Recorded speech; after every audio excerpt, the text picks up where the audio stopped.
appeals to racial, sexual, and religious chauvinism, to rabid nationalist fervor, are beginning not to work. Business of who I am and whether I'm good or bad or achieving or not, all that's learned along the way. Just a ride. And we can change it anytime we want. It's only a choice. No effort, no work, no job, no savings of money. I realized that I had the game wrong. That the game was to find out what I already was.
We were saying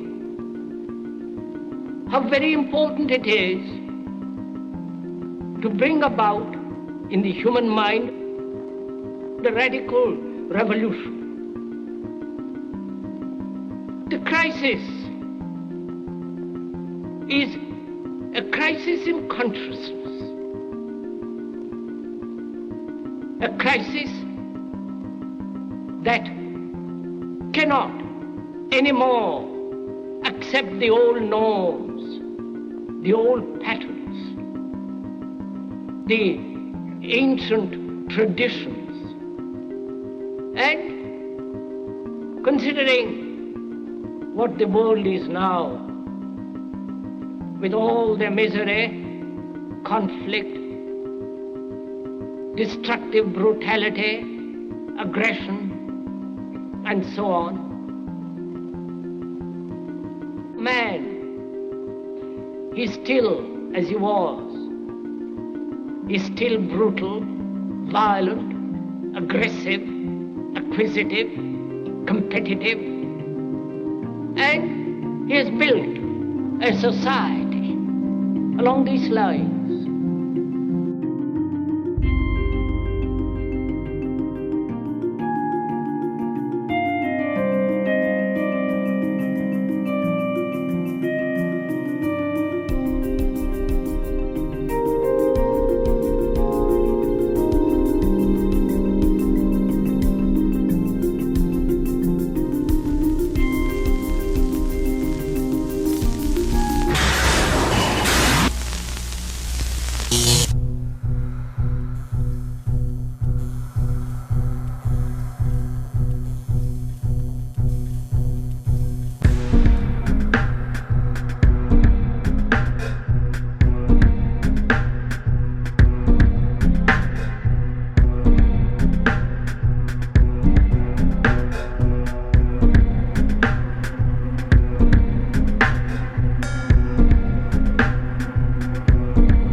Society today is composed of a series of institutions. From political institutions, legal institutions, religious institutions, to institutions of social class, familial values, and occupational specialization. It is obvious the profound influence these traditionalized structures have in shaping our understandings and perspectives. Yet, of all the social institutions we are born into, directed by, and conditioned upon, there seems to be no system as taken for granted and misunderstood as the monetary system. Taking on nearly religious proportions, the established monetary institution exists as one of the most unquestioned forms of faith there is. How money is created, the policies by which it is governed, and how it truly affects society are unregistered interests of the great majority of the population.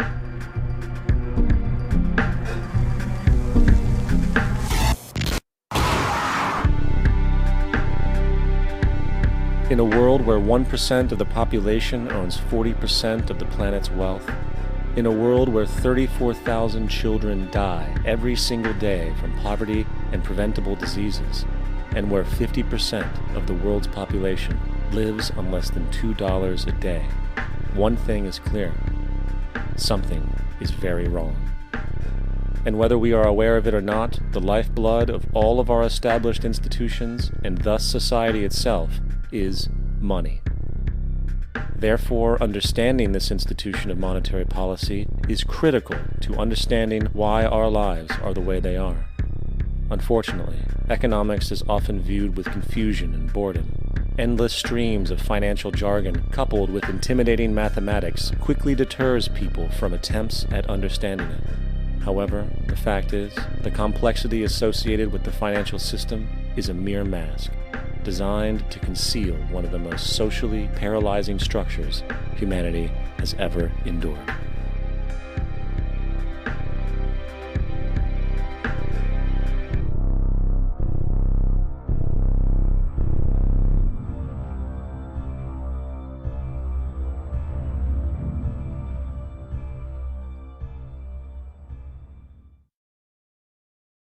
A number of years ago, the Central Bank of the United States, the Federal Reserve, produced a document entitled Modern Money Mechanics.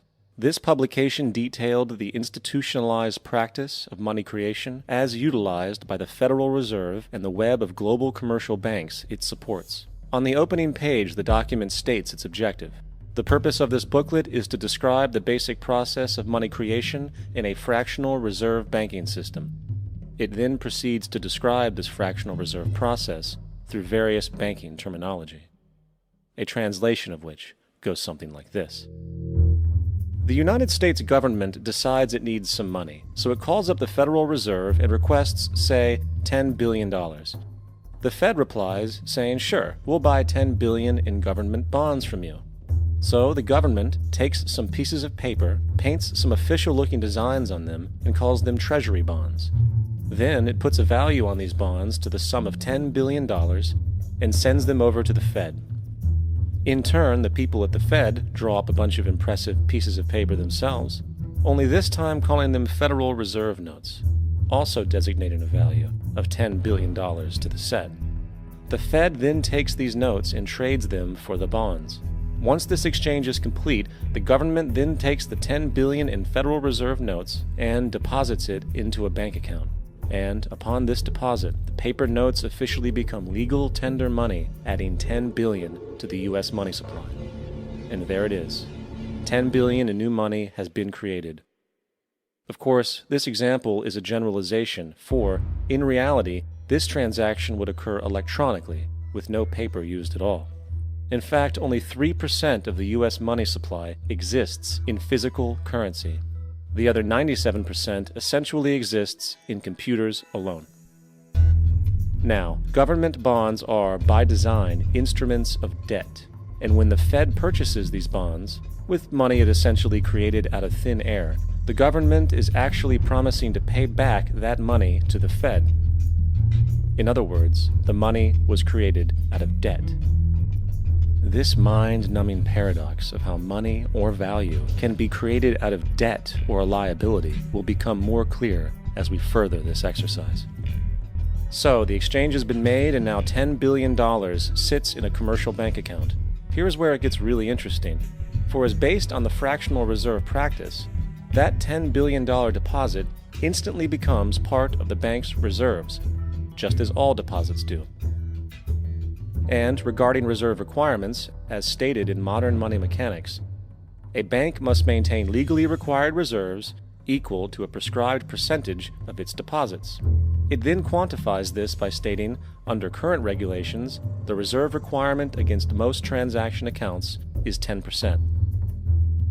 This means that with a $10 billion deposit, 10% or $1 billion is held as the required reserve, while the other $9 billion is considered an excessive reserve and can be used as the basis for new loans. Now, it is logical to assume that this $9 billion is literally coming out of the existing $10 billion deposit. However, this is actually not the case. What really happens is that the $9 billion is simply created out of thin air on top of the existing $10 billion deposit. This is how the money supply is expanded. As stated in modern money mechanics, of course they, the banks, do not really pay out loans from the money they receive as deposits. If they did this, no additional money would be created. What they do when they make loans is to accept promissory notes, loan contracts, in exchange for credits, money, to the borrower's transaction accounts. In other words, the $9 billion can be created out of nothing simply because there is a demand for such a loan and that there is a $10 billion deposit to satisfy the reserve requirements. Now, let's assume that somebody walks into this bank and borrows the newly available $9 billion. They will then most likely take that money and deposit it into their own bank account. The process then repeats, for that deposit becomes part of the bank's reserves. 10% is isolated, and in turn 90% of the $9 billion, or $8.1 billion, is now available as newly created money for more loans. And of course, that 8.1 can be loaned out and redeposited, creating an additional 7.2 billion, to 6.5 billion, to 5.9 billion, etc. This deposit money creation loan cycle can technically go on to infinity. The average mathematical result is that about $90 billion can be created on top of the original $10 billion. In other words, for every deposit that ever occurs in the banking system, about 9 times that amount can be created out of thin air. Money jitters. Ask the obliging Bank of America for a jar of soothing instant money, M-O-N-E-Y, in the form of a convenient personal loan. So, now that we understand how money is created by this fractional reserve banking system, a logical yet elusive question might come to mind. What is actually giving this newly created money value? The answer? The money that already exists. The new money essentially steals value from the existing money supply. For the total pool of money is being increased irrespective to demand for goods and services. And as supply and demand finds equilibrium, prices rise, diminishing the purchasing power of each individual dollar. This is generally referred to as inflation, and inflation is essentially a hidden tax on the public. What is the advice that you generally get? And that is inflate the currency. They don't say debase the currency. They don't say devalue the currency. They don't say cheat the people who are saved. They say lower the interest rates. The real deception is when we distort the value of money. When we create money out of thin air, we have no savings, and yet there's so-called capital. So my question boils down to this: how in the world can we expect to solve the problems of inflation, that is, the increase in the supply of money, with more inflation? Of course, it can't. The fractional reserve system of monetary expansion is inherently inflationary. For the act of expanding the money supply, without there being a proportional expansion of goods and services in the economy, will always debase a currency. In fact, a quick glance at the historical values of the US dollar versus the money supply reflects this point definitively, for the inverse relationship is obvious. $1 in 1913 required $21.60 in 2007 to match value. That is a 96% devaluation since the Federal Reserve came into existence. Now, if this reality of inherent and perpetual inflation seems absurd and economically self-defeating, hold that thought, for absurdity is an understatement in regard to how our financial system really operates. For in our financial system, money is debt. And debt is money. Here is a chart of the U.S. money supply from 1950 to 2006. Here is a chart of the U.S. national debt for the same period. How interesting it is that the trends are virtually the same. For the more money there is, the more debt there is. The more debt there is, the more money there is. To put it a different way, every single dollar in your wallet is owed to somebody by somebody. For remember, the only way the money can come into existence is from loans. Therefore, if everyone in the country were able to pay off all debts, including the government, there would not be $1 in circulation.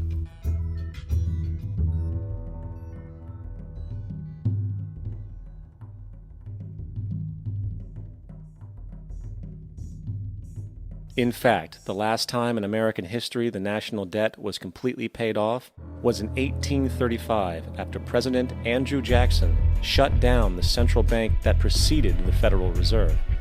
In fact, Jackson's entire political platform essentially revolved around his commitment to shut down the central bank, stating at one point, "The bold efforts the present bank has made to control the government are but premonitions of the fate that awaits the American people should they be deluded into a perpetuation of this institution or the establishment of another like it."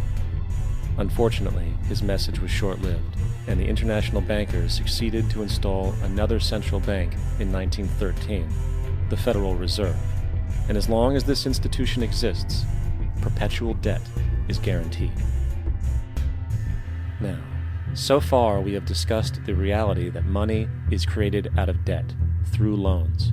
These loans are based on a bank's reserves, and reserves are derived from deposits. And through this fractional reserve system, any one deposit can create 9 times its original value, in turn debasing the existing money supply, raising prices in society.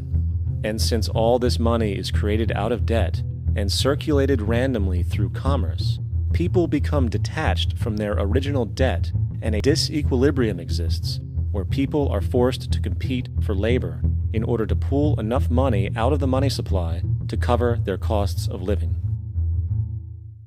As dysfunctional and backwards as all of this might seem, there is still one thing we have omitted from this equation.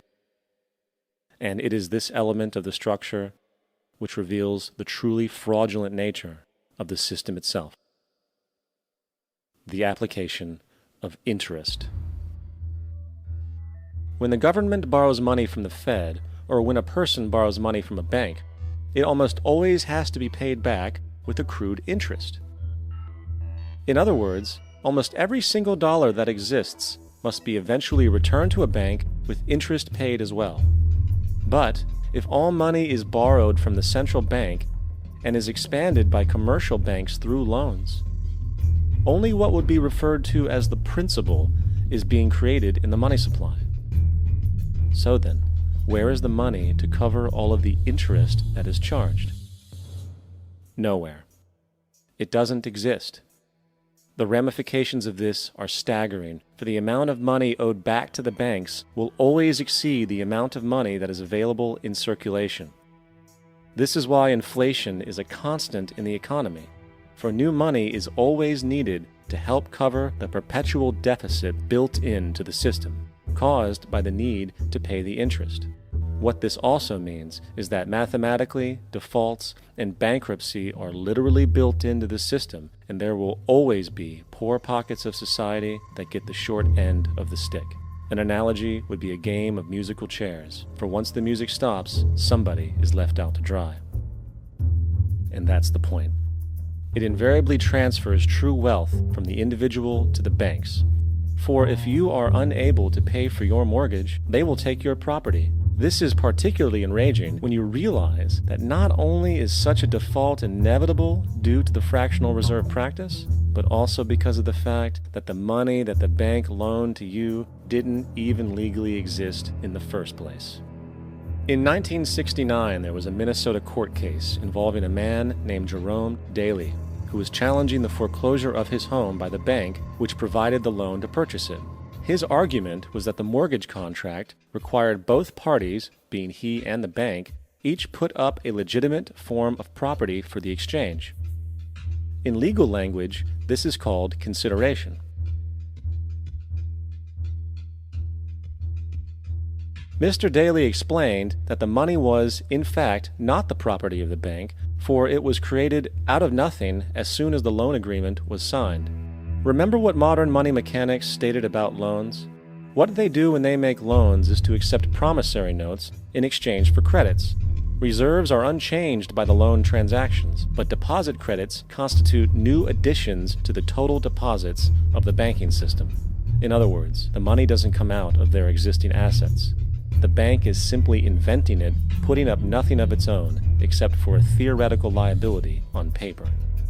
As the court case progressed, the bank's president, Mr. Morgan, took the stand, and in the judge's personal memorandum, he recalled that the plaintiff, bank's president, admitted that, in combination with the Federal Reserve Bank, did create the money and credit upon its books by bookkeeping entry. The money and credit first came into existence when they created it. Mr. Morgan admitted that no United States law or statute existed which gave him the right to do this. A lawful consideration must exist and be tendered to support the note.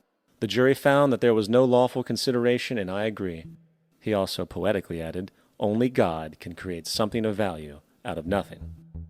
And upon this revelation, the court rejected the bank's claim for foreclosure, and Daly kept his home.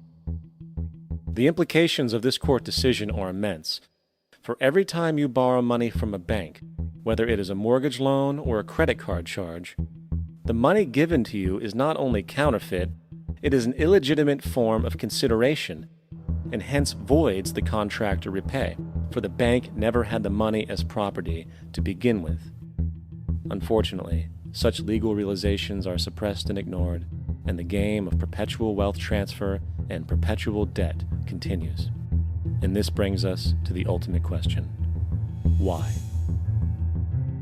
During the American Civil War, President Lincoln bypassed the high-interest loans offered by the European banks and decided to do what the Founding Fathers advocated, which was to create an independent and inherently debt-free currency.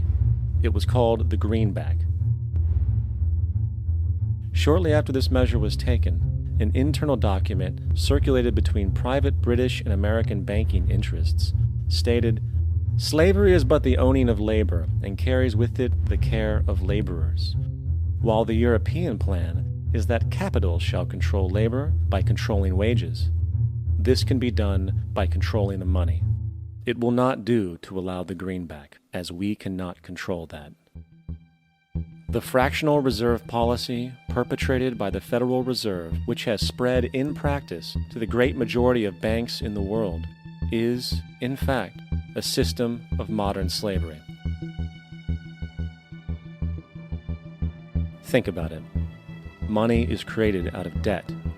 And what do people do when they are in debt? They submit to employment to pay it off. But if money can only be created out of loans, how can society ever be debt-free? It can't. And that's the point.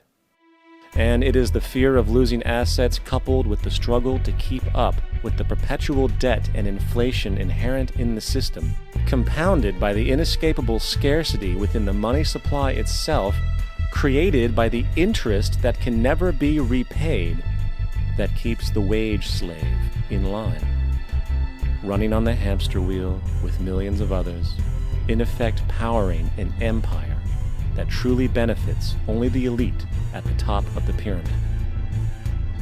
For, at the end of the day, who are you really working for? The banks.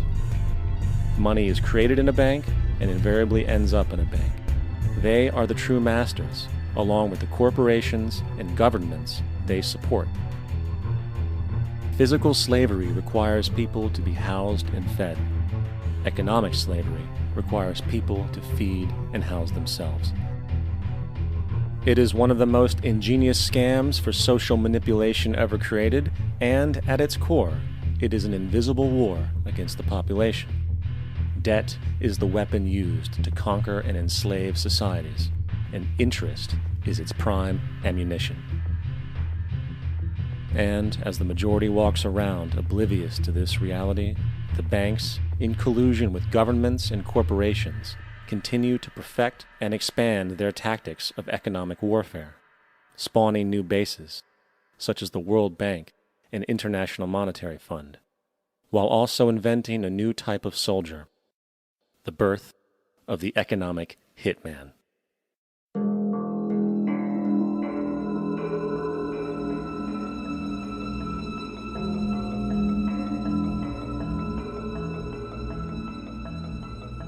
We economic hitmen really have been the ones responsible for creating this first truly global empire. And we work many different ways.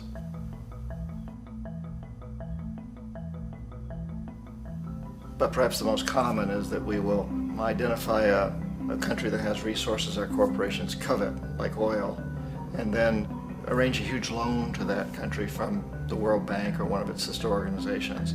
But the money never actually goes to the country. Instead, it goes to our big corporations to build infrastructure projects in that country, power plants, industrial parks, ports, things that benefit a few rich people in that country, in addition to our corporations, but really don't help the majority of the people at all. However, those people, the whole country is left holding a huge debt. It's such a big debt they can't repay it, and that's part of the plan, that they can't repay it. And so at some point, we economic hitmen go back to them and say, listen, you owe us a lot of money, can't pay your debts, so sell your oil real cheap to our oil companies. Allow us to build a military base in your country, or send troops in support of ours to someplace in the world like Iraq, or vote with us on the next UN vote. To have their electric utility company privatized and their water and sewage system privatized and sold to U.S. corporations or other multinational corporations. So there was that whole mushrooming thing, and it's so typical of the way the IMF and the World Bank work, that you put a country in debt, it's such a big debt it can't pay it, and then you offer to refinance that debt and pay even more interest. And you demand this quid pro quo, which you call a conditionality or good governance, which means basically that they've got to sell off their resources, including many of their social services, their utility companies, their school systems sometimes, their penal systems, their insurance systems, to foreign corporations. So it's a double, triple, quadruple whammy. The precedent for economic hitmen really began back in the early 50s when democratically elected Mossadegh, who was elected in Iran, he was considered to be the hope for democracy in the Middle East and around the world. He was Time Magazine's Man of the Year. But one of the things that he'd run on and began to implement was the idea that foreign oil companies needed to pay the Iranian people a lot more for the oil that they were taking out of Iran. The Iranian people should benefit from their own oil. Strange policy. We didn't like that, of course. But we were afraid to do what we normally were doing, which was to send in the military. Instead, we sent in one CIA agent, Kermit Roosevelt, Teddy Roosevelt's relative. And Kermit went in with a few $1 million and was very, very effective and efficient. And in a short amount of time, he managed to get Mossadegh overthrown and brought in the Shah of Iran to replace him, who always was favorable to oil. And it was extremely effective. Bombs overflow Tehran. Army officers shout that Mossadegh has surrendered and his regime as virtual dictator of Iran is ended. Pictures of the Shah are paraded through the streets as sentiment reverses. The Shah is welcomed home. So back here in the United States, in Washington, people looked around and said, wow, that was easy and cheap. So this established a whole new way of manipulating countries, of creating empire. The only problem with Roosevelt was that he was a card-carrying CIA agent, and had he been caught, the ramifications could have been pretty serious. So very quickly at that point, the decision was made to use private consultants to channel the money through the World Bank or the IMF or one of the other such agencies, to bring in people like me who worked for private companies, so that if we got caught, there would be no governmental ramifications.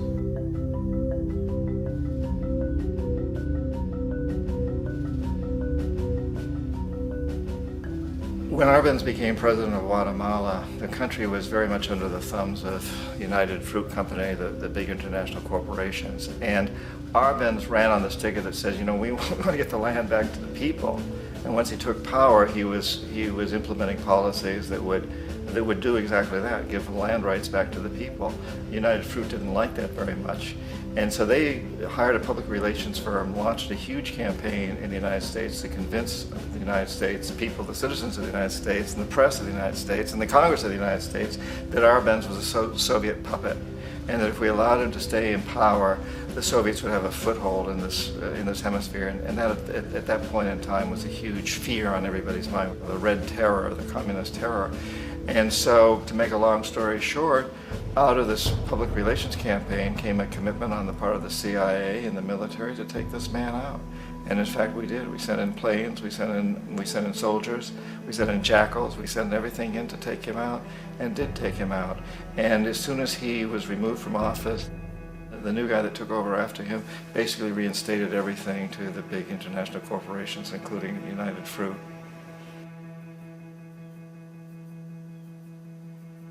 Ecuador for many, many years had been ruled by pro-US dictators, often relatively brutal. Then it was decided that they were going to have a truly democratic election. Jaime Roldos ran for office. And his main goal, he said, as president would be to make sure that Ecuador's resources were used to help the people.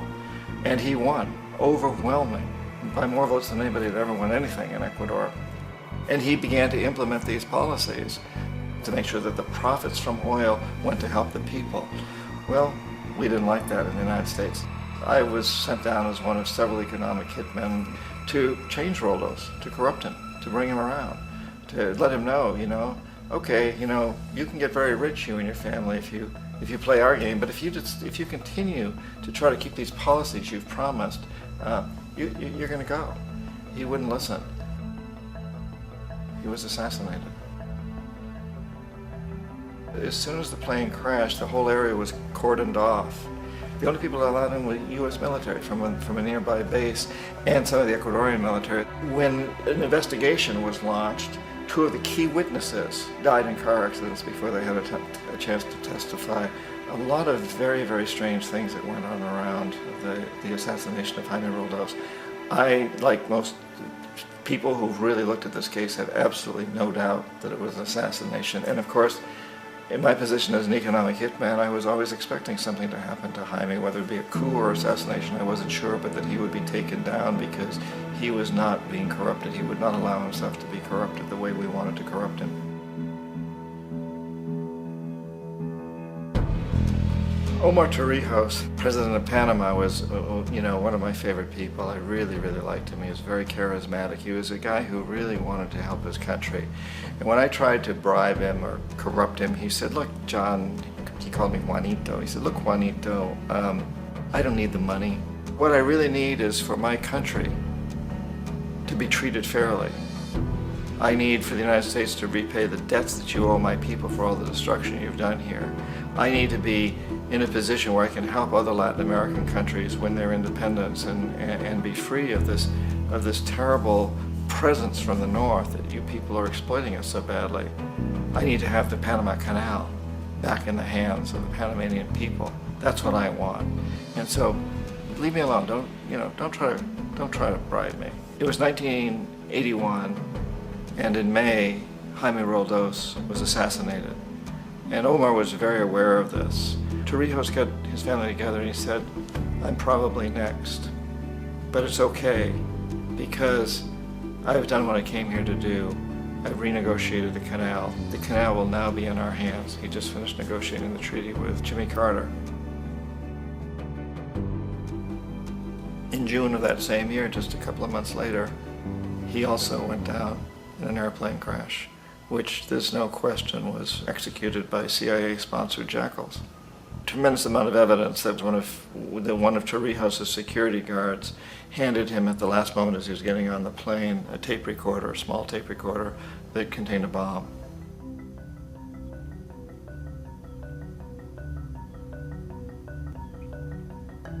It is interesting to me how this system has continued pretty much the same way for years and years and years, except the economic hitmen have got better and better and better.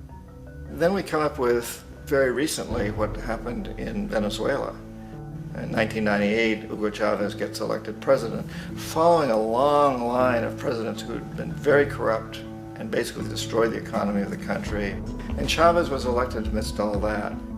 Chavez stood up to the United States, and he's done it primarily demanding that Venezuelan oil be used to help the Venezuelan people. Well, we didn't like that in the United States. So in 2002, a coup was staged, which there's no question in my mind, and most other people's minds, that the CIA was behind that coup.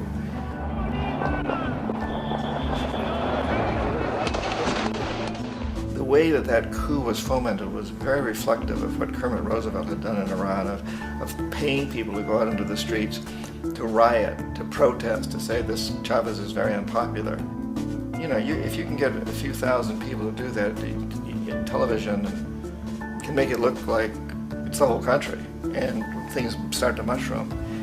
Except in the case of Chavez, he was smart enough, and the people were so strongly behind him that they overcame it, which was a phenomenal moment in the history of Latin America.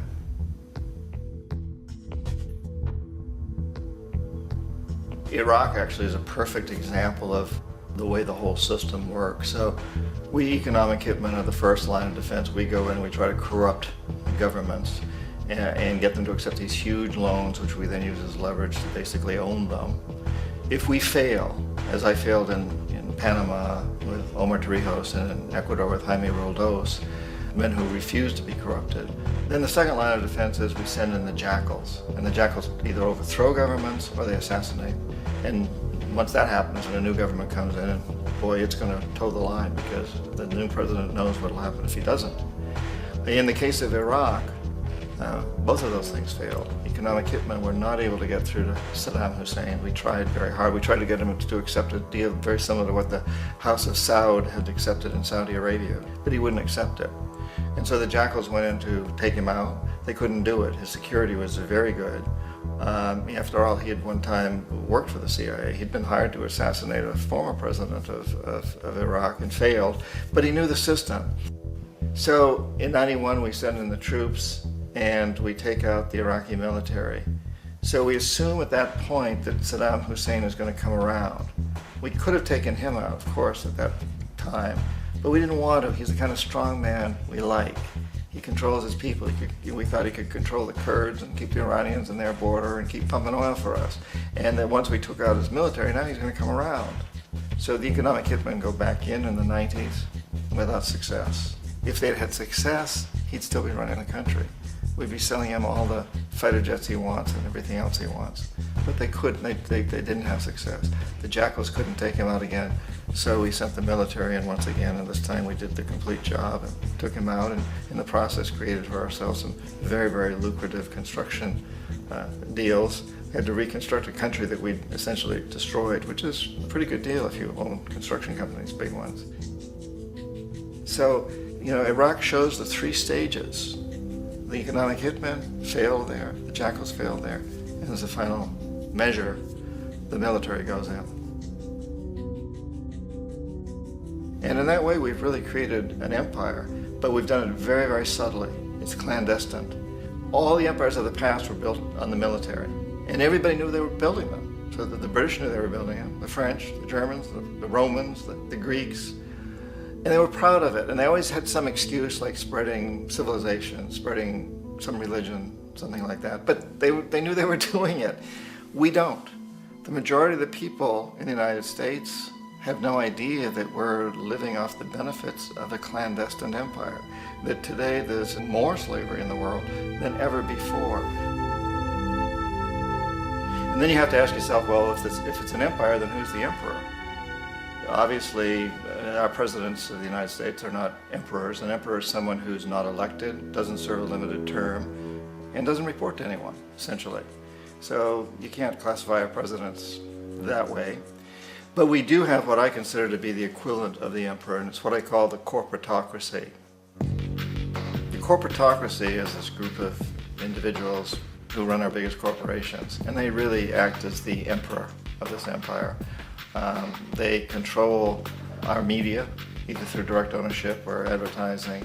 They control most of our politicians because they finance their campaigns, either through their corporations or through personal contributions that come out of the corporations. They're not elected, they don't serve a limited term, they don't report to anybody. And at the very top of the corporatocracy, you really can't tell whether a person's working for a private corporation or the government because they're always moving back and forth. So, you know, you've got a guy who one moment is the president of a big construction company like Halliburton, and the next moment he's vice president of the United States, or the president who is in the oil business. And this is true whether you've got Democrats or Republicans in the office. You have the moving back and forth through the revolving door.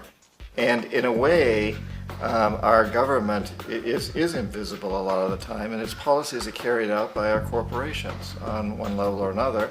And then again, the policies of the government are basically forged by the corporatocracy and then presented to the government. They become government policy. So it's an incredibly cozy relationship. This isn't a conspiracy theory type of thing. These people don't have to get together and plot to do things. They all basically work under one primary assumption, and that is that they must maximize profits regardless of the social and environmental costs.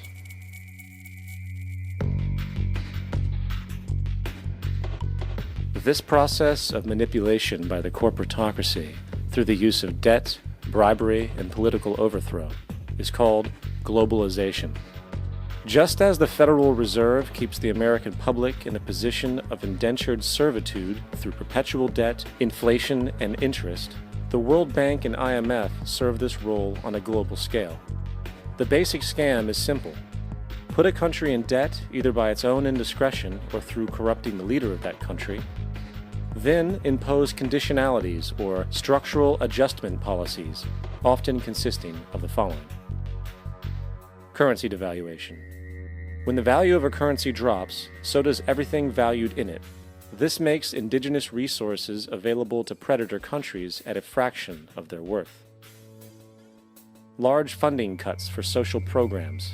These usually include education and healthcare, compromising the well-being and integrity of the society, leaving the public vulnerable to exploitation. Privatization of state-owned enterprises.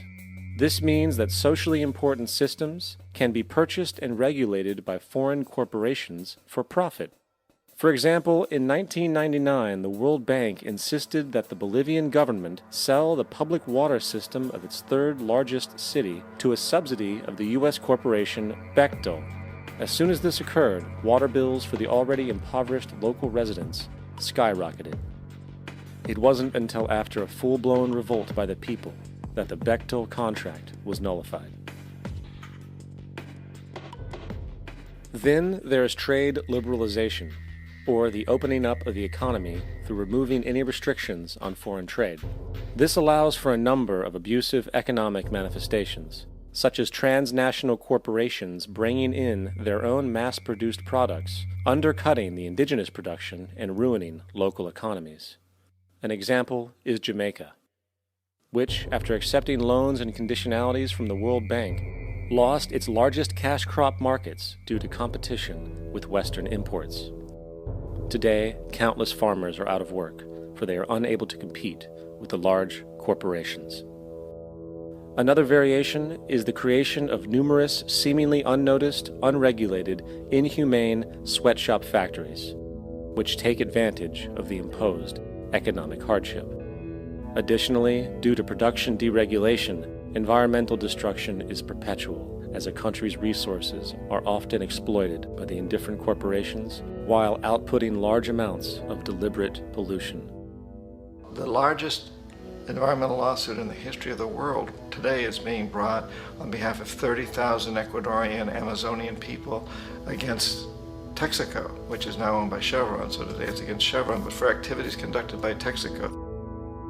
Estimated to be more than 18 times what the Exxon Valdez dumped into the coast of Alaska. In the case of Ecuador, it wasn't an accident. The oil companies did it intentionally. They knew they were doing it to save money out there rather than arranging for proper disposal. Furthermore, a cursory glance at the performance record of the World Bank reveals that the institution, which publicly claims to help poor countries develop and alleviate poverty, has done nothing but increase poverty and the wealth gap, while corporate profits soar. In 1960, the income gap between the fifth of the world's people in the richest countries versus the fifth in the poorest countries was 30 to 1. By 1998, it was 74 to 1. While global GNP rose 40% between 1970 and 1985, those in poverty actually increased by 17%. While from 1985 to 2000, those living on less than $1 a day increased by 18%. Even the Joint Economic Committee of the U.S. Congress admitted that there is a mere 40% success rate of all World Bank projects. In the late 1960s, the World Bank intervened in Ecuador with large loans. During the next 30 years, poverty grew from 50% to 70%. Under or unemployment grew from 15 to 70%. Public debt increased from 240 million to 16 billion, while the share of resources allocated to the poor went from 20% to 6%. In fact, by the year 2000, 50% of Ecuador's national budget had to be allocated for paying its debts.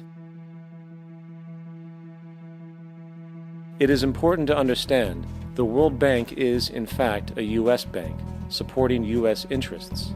For the United States holds veto power over decisions, as it is the largest provider of capital. And where did it get this money? You guessed it, it made it out of thin air through the fractional reserve banking system. Of the world's top 100 economies, as based on annual GDP, 51 are corporations, and 47 of that 51 are U.S.-based.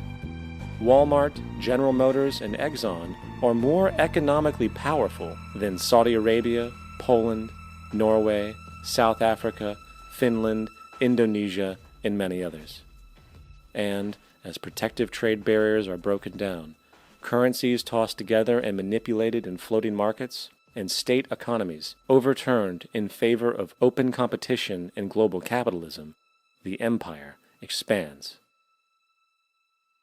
You get up on your little 21-inch screen and howl about America and democracy. There is no America. There is no democracy. There is only IBM and ITT and AT&T and DuPont, Dow, Union Carbide, and Exxon. Those are the nations of the world today. What do you think the Russians talk about in their councils of state? Karl Marx? They get out their linear programming charts, statistical decision theories, minimax solutions, and compute the price-cost probabilities of their transactions and investments, just like we do. We no longer live in a world of nations and ideologies, Mr. Beale. The world is a college of corporations, inexorably determined by the immutable bylaws of business.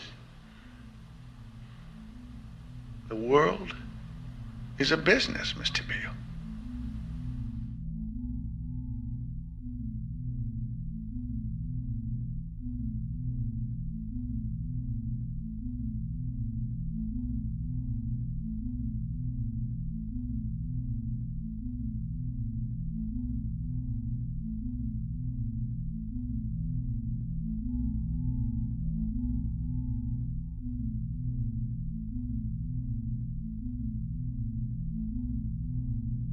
The world is being taken over by a handful of business powers who dominate the natural resources we need to live while controlling the money we need to obtain these resources.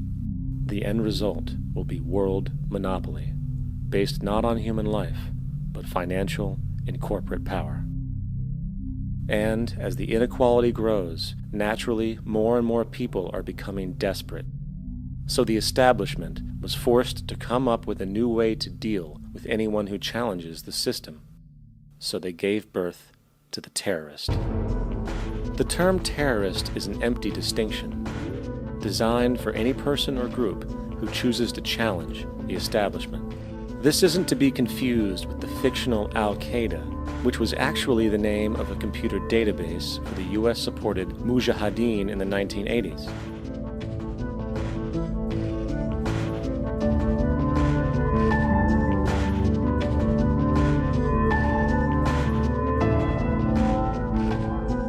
In 2007, the Department of Defense received $161.8 billion for the so-called global war on terrorism. According to the National Counterterrorism Center, in 2004, roughly 2,000 people were killed internationally due to supposed terrorist acts. Of that number, 70 were American.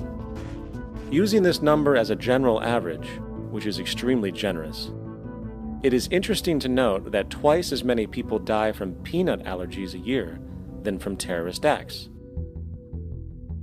Concurrently, the leading cause of death in America is coronary heart disease, killing roughly 450,000 each year. And in 2007, the government's allocation of funds for research on this issue was about $3 billion. This means that the U.S. government in 2007 spent 54 times the amount for preventing terrorism than it spent for preventing a disease which kills 6,600 times more people annually than terrorism does. Yet, as the name terrorism and Al-Qaeda are arbitrarily stamped on every news report relating to any action taken against U.S. interests, the myth grows wider. In mid-2008, the U.S. Attorney General actually proposed that the U.S. Congress officially declare war against the fantasy.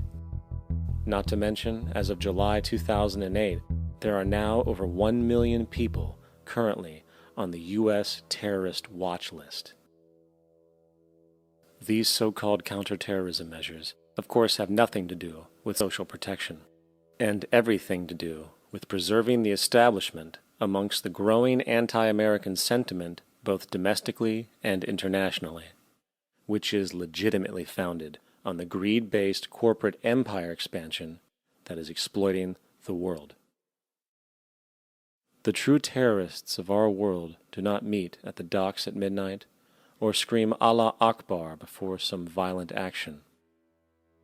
The true terrorists of our world wear $5,000 suits and work in the highest positions of finance, government, and business. So, what do? How do we stop a system of greed and corruption that has so much power and momentum?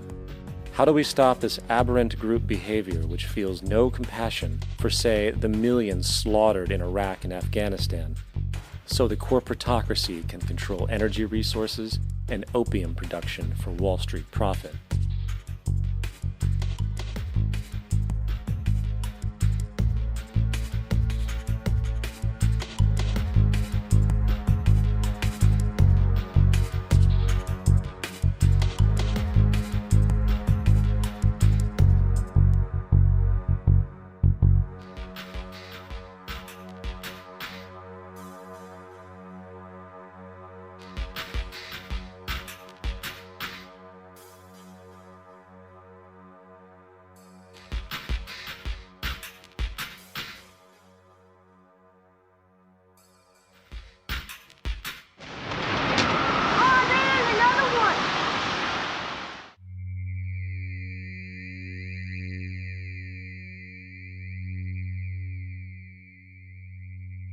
How do we stop a system of greed and corruption that condemns poor populations to sweatshop slavery for the benefit of Madison Avenue? Or that engineers false flag terror attacks for the sake of manipulation? Or that generates built-in modes of social operation which are inherently exploitative? Or that systematically reduces civil liberties and violates human rights in order to protect itself from its own shortcomings? How do we deal with the numerous covert institutions, such as the Council on Foreign Relations, the Trilateral Commission, and the Bilderberg Group, and other undemocratically elected groups which, behind closed doors, collude to control the political, financial, social, and environmental elements of our lives? In order to find the answer, we must first find the true underlying cause. For the fact is, the selfish, corrupt, power, and profit-based groups are not the true source of the problem. They are symptoms.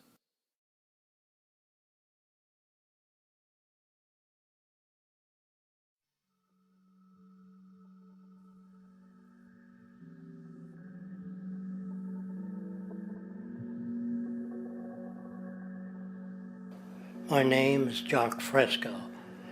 I'm an industrial designer and a social engineer. I'm very much interested in society and developing a system that might be sustainable for all people. First of all, the word corruption is a monetary invention. That aberrant behavior that's disruptive to the well-being of people. Well, you're dealing with human behavior. And human behavior appears to be environmentally determined, meaning if you were raised by the Seminole Indians as a baby, never saw anything else, you'd hold that value system. And this goes for nations, it goes for individuals, for families. They try to indoctrinate their children to their particular faith and their country and make them feel like they're part of that. And they build a society which they call established. They establish a workable point of view and tend to perpetuate that, whereas all societies are really emergent, not established. And so they fight new ideas that would interfere with the establishment. Governments try to perpetuate that which keeps them in power. People are not elected to political office to change things. They're put there to keep things the way they are. So you see, the basis of corruption is in our society. Let me make it clear. All nations, then, are basically corrupt because they tend to uphold existing institutions. I don't mean to uphold or downgrade all nations, but communism, socialism, fascism, the free enterprise system, and all other subcultures are the same. They are all basically corrupt. The most fundamental characteristic of our social institutions is the necessity for self-preservation. Whether dealing with a corporation, a religion, or a government, the foremost interest is to preserve the institution itself. For instance, the last thing an oil company would ever want is the utilization of energy that was outside of its control, for it makes that company less relevant to society. Likewise, the Cold War and the collapse of the Soviet Union was, in reality, a way to preserve and perpetuate the established economic and global hegemony of the United States. Similarly, religions condition people to feel guilty for natural inclinations, each claiming to offer the only path to forgiveness and salvation. At the heart of this institutional self-preservation lies the monetary system, for it is money that provides the means for power and survival. Therefore, just as a poor person might be forced to steal in order to survive, it is a natural inclination to do whatever is needed to continue an institution's profitability. This makes it inherently difficult for profit-based institutions to change, for it puts in jeopardy not only the survival of large groups of people, but also the coveted materialistic lifestyles associated with affluence and power. Therefore, the paralyzing necessity to preserve an institution, regardless of its social relevance, is largely rooted in the need for money or profit.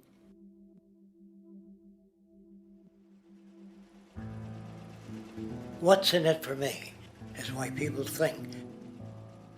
And so if a man makes money selling a certain product, naturally he's going to fight the existence of another product that may threaten his institution. Therefore, people cannot be fair, and people do not trust each other. A guy will come over to you and say, I got just the house you're looking for. He's a salesman. When a doctor says, I think your kidney has to come out, I don't know if he's trying to pay off a yacht or whether my kidney has to come out. It's hard in a monetary system to trust people. If you came into my store and I said, this lamp that I've got is pretty good, but the lamp next door is much better, I wouldn't be in business very long. It wouldn't work. If I were ethical, it wouldn't work. So when you say industry cares for people, that's not true. They can't afford to be ethical. So your system is not designed to serve the well-being of people. If you still don't understand that, there would be no outsourcing of jobs if they cared about people. Industry does not care. They only hire people because it hasn't been automated yet. So don't talk about decency and ethics. We cannot afford it and remain in business.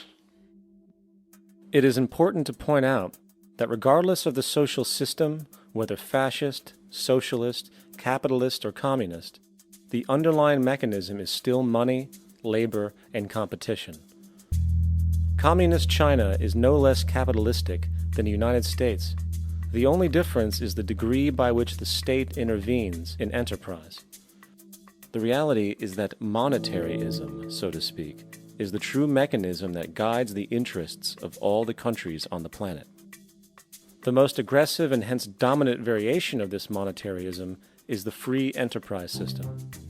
The fundamental perspective, as put forth by early free market economists like Adam Smith, is that self-interest in competition leads to social prosperity, as the act of competition creates incentive, which motivates people to persevere.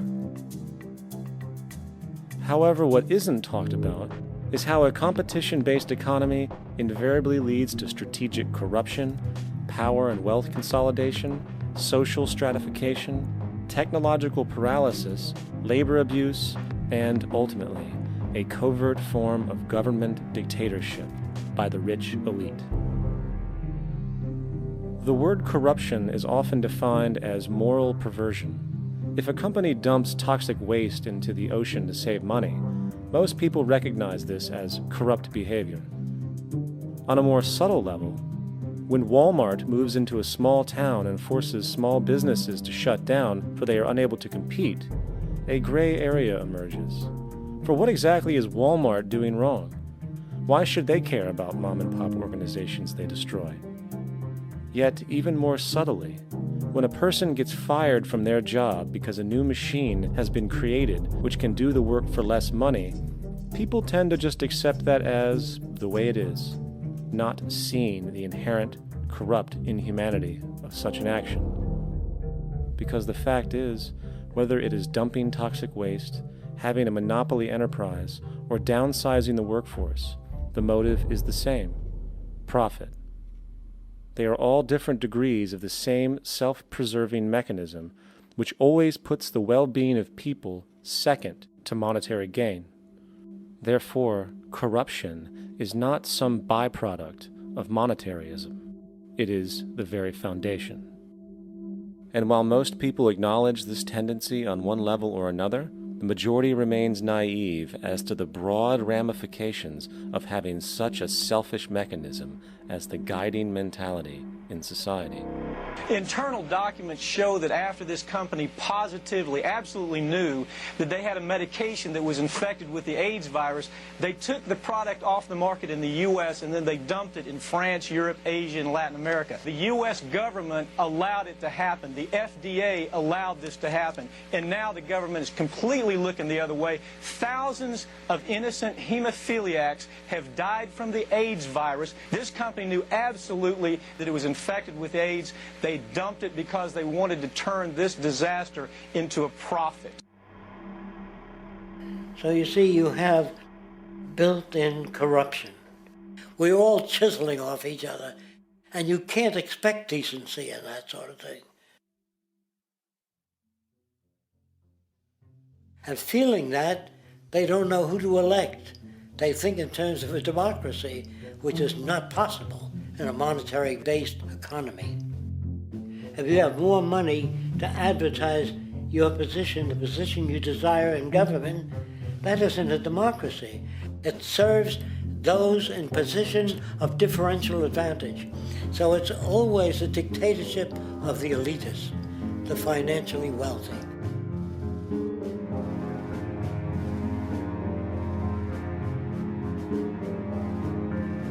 It is an interesting observation to note how seemingly unknown personalities magically appear on the scene as presidential candidates. Then, before you know it, somehow you are left to choose from a small group of extremely wealthy people who suspiciously have the same broad social view. Obviously, it's a joke. The people placed on the ballot are done so because they have been pre-decided to be acceptable by the established financial powers who actually run the show. Yet, many who understand this illusion of democracy often think, if only we could just get our honest, ethical politicians in power, then we would be okay. Well, while this idea, of course, seems reasonable in our established-oriented worldview, it is, unfortunately, another fallacy.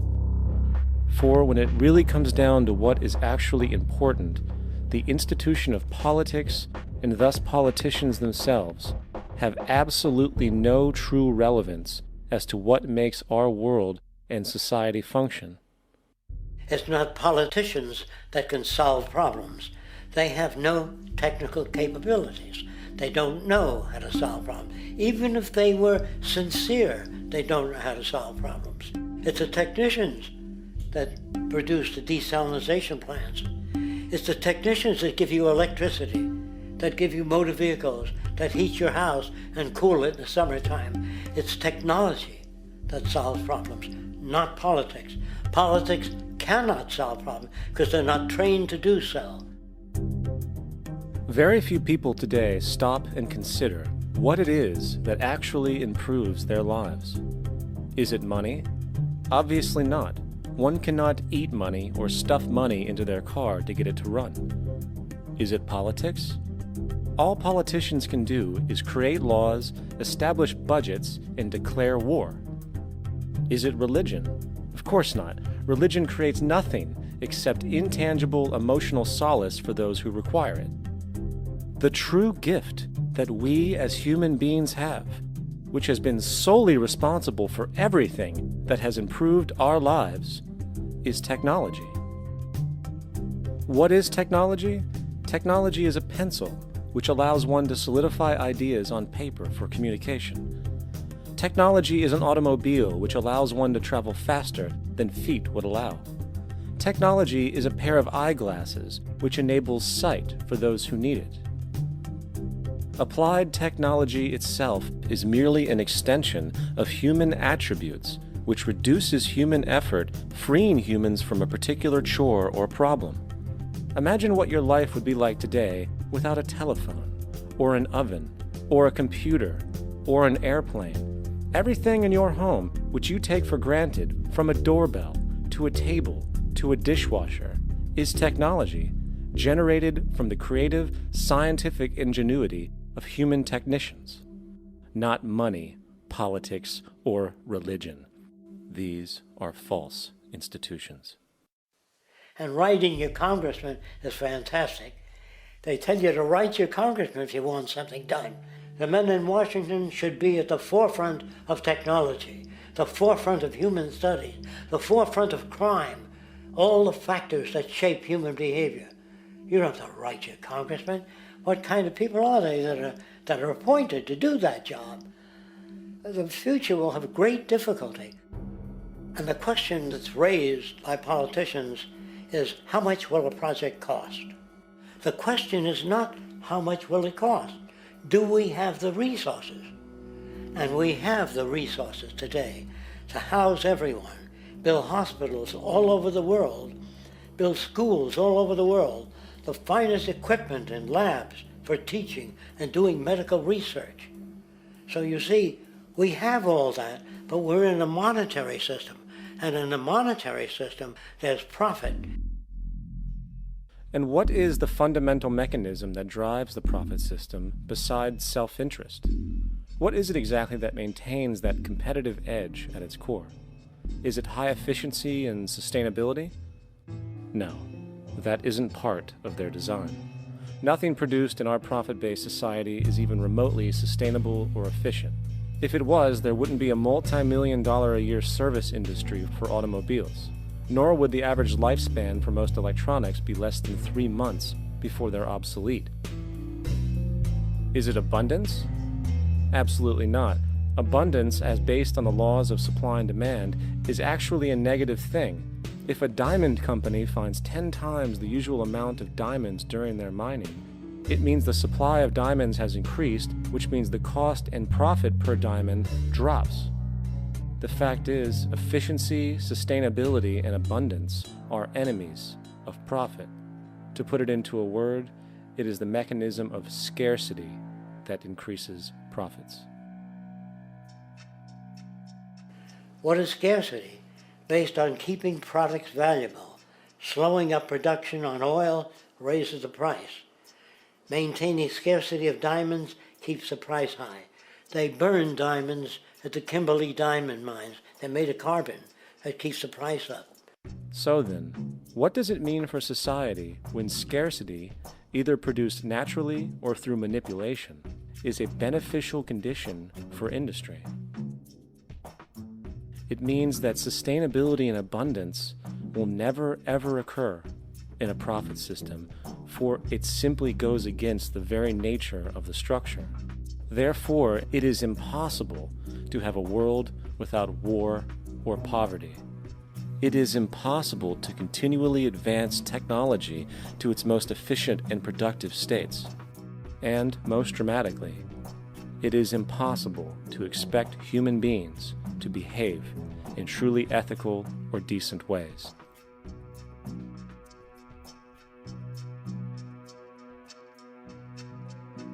People use the word instinct because they can't account for the behavior. They sit back and they evaluate with their lack of knowledge, and they say things like, humans are built a certain way, greed is a natural thing, as though they've worked for years on it, and it's no more natural than wearing clothing. What we want to do is to eliminate the causes of the problems, eliminate the processes that produce greed and bigotry and prejudice and people taking advantage of one another and elitism, eliminating the need for prisons and welfare. We have always had these problems because we have always lived within scarcity and barter and monetary systems that produce scarcity. If you eradicate the conditions that generate what you call socially offensive behavior, it does not exist. The guy said, well, isn't that inborn? No, it's not. There is no human nature. There's human behavior, and that's always been changed throughout history. You're not born with bigotry and greed and corruption and hatred. You pick that up within the society.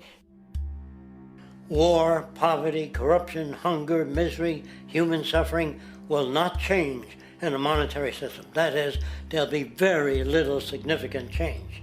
It's going to take the redesign of our culture, our values, and it has to be related to the carrying capacity of the earth, not some human opinion or some politician's notions of the way the world ought to be, or some religious notions of the conduct of human affairs. And that's what the Venus Project is about. The society that we're about to talk about is a society that is free of all the old superstitions, incarceration, prisons, police, cruelty, and law. All laws will disappear, and the professions will disappear that are no longer valid, such as stockbrokers, bankers, advertising, gone forever, because it's no longer relevant. When we understand that it is technology devised by human ingenuity which frees humanity and increases our quality of life, we then realize that the most important focus we can have is on the intelligent management of the Earth's resources. For it is from these natural resources we gain the materials to continue our path of prosperity. Understanding this, we then see that money fundamentally exists as a barrier to these resources, for virtually everything has a financial cost. And why do we need money to obtain these resources? Because of real or assumed scarcity. We don't usually pay for air and tap water because it is in such high abundance, selling it would be pointless. So then, logically speaking, if resources and technologies applicable to creating everything in our societies, such as houses, cities, and transportation, were in high enough abundance, there would be no reason to sell anything. Likewise, if automation and machinery was so technologically advanced as to relieve human beings of labor, there would be no reason to have a job. And with these social aspects taken care of, there would be no reason to have money at all. So the ultimate question remains: do we on Earth have enough resources and technological understanding to create a society of such abundance that everything we have now could be available without a price tag and without the need for submission through employment? Yes, we do. We have the resources and technology to enable this at a minimum. along with the ability to raise the standard of living so high that people in the future will look back at our civilization now and gawk at how primitive and immature our society was. What the Venus Project proposes is an entirely different system that's updated to present-day knowledge. We've never given scientists the problem of how do you design a society which would eliminate boring and monotonous jobs, that would eliminate accidents in transportation, that would enable people to have a high standard of living, that would eliminate poisons in our food, that would give us other sources of energy that are clean and efficient. We can do that out there.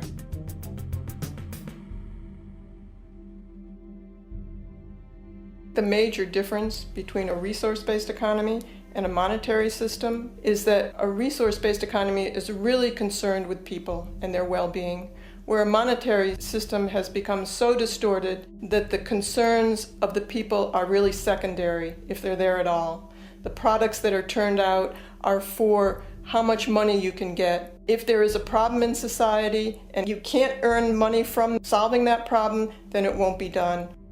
The resource-based economy is really not close to anything that's been tried. And with all our technology today, we can create abundance. It could be used to improve everyone's lifestyle. Abundance all over the world if we use our technology wisely and maintain the environment. It's a very different system, and it's very hard to talk about because the public is not that well enough informed as to the state of technology.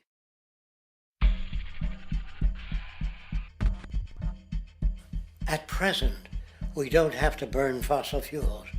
We don't have to use anything that would contaminate the environment. There are many sources of energy available.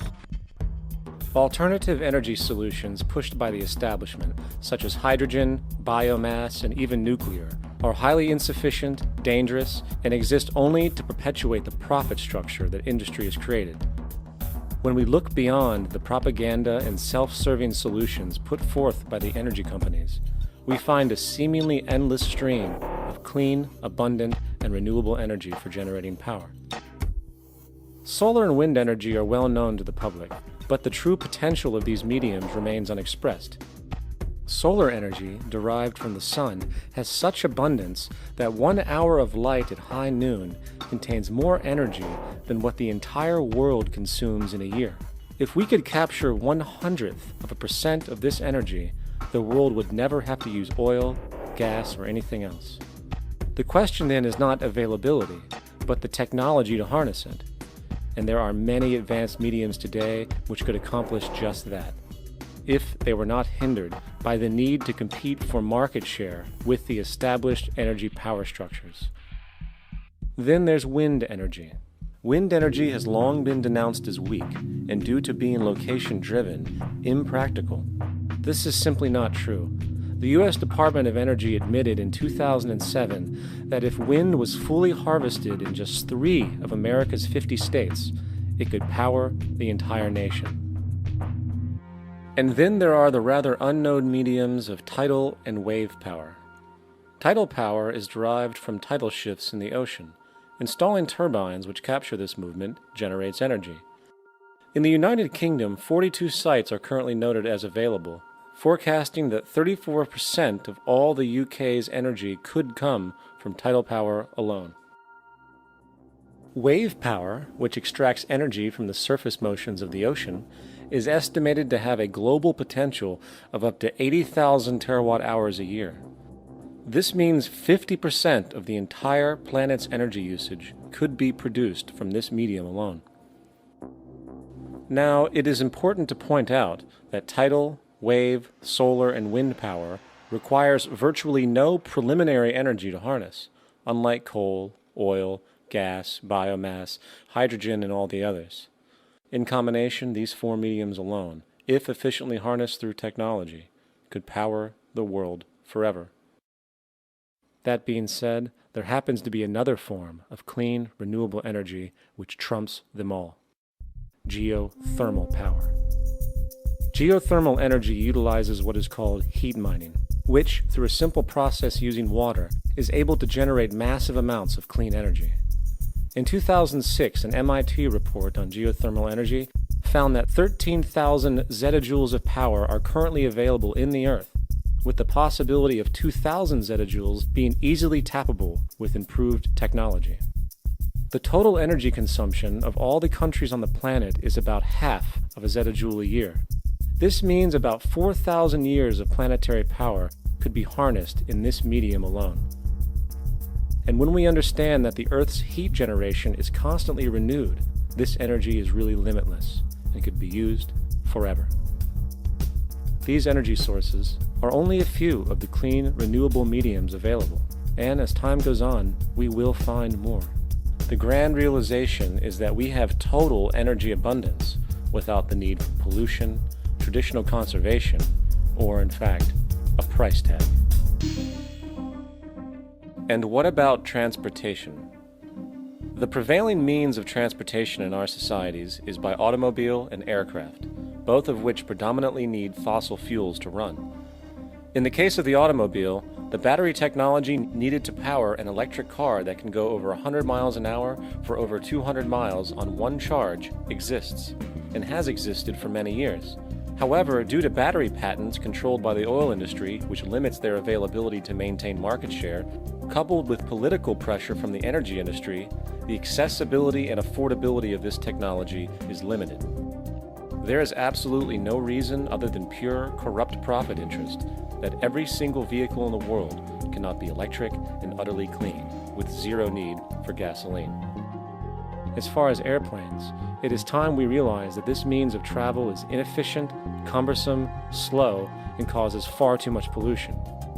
This is a maglev train. It uses magnets for propulsion. It is fully suspended by a magnetic field and requires less than 2% of the energy used for plane travel. The train has no wheels, so nothing can wear out. The current maximum speed of versions of this technology, as used in Japan, is 361 miles per hour. However, this version of the technology is very dated. An organization called ET3, which has connections with the Venus Project, has established a tube-based maglev that can travel up to 4,000 miles per hour in a motionless, frictionless tube, which can go over land or underwater.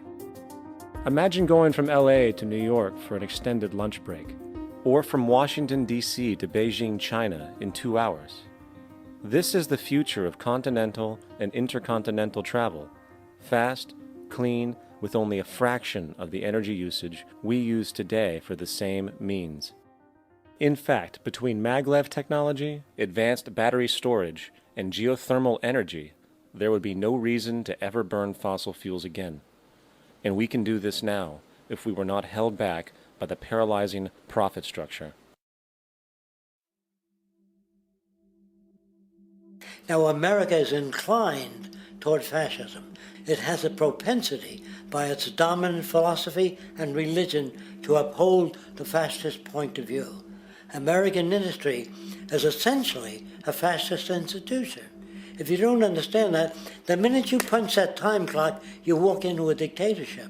We're given notions about the respectability of work, and I really look at it as being paid slavery.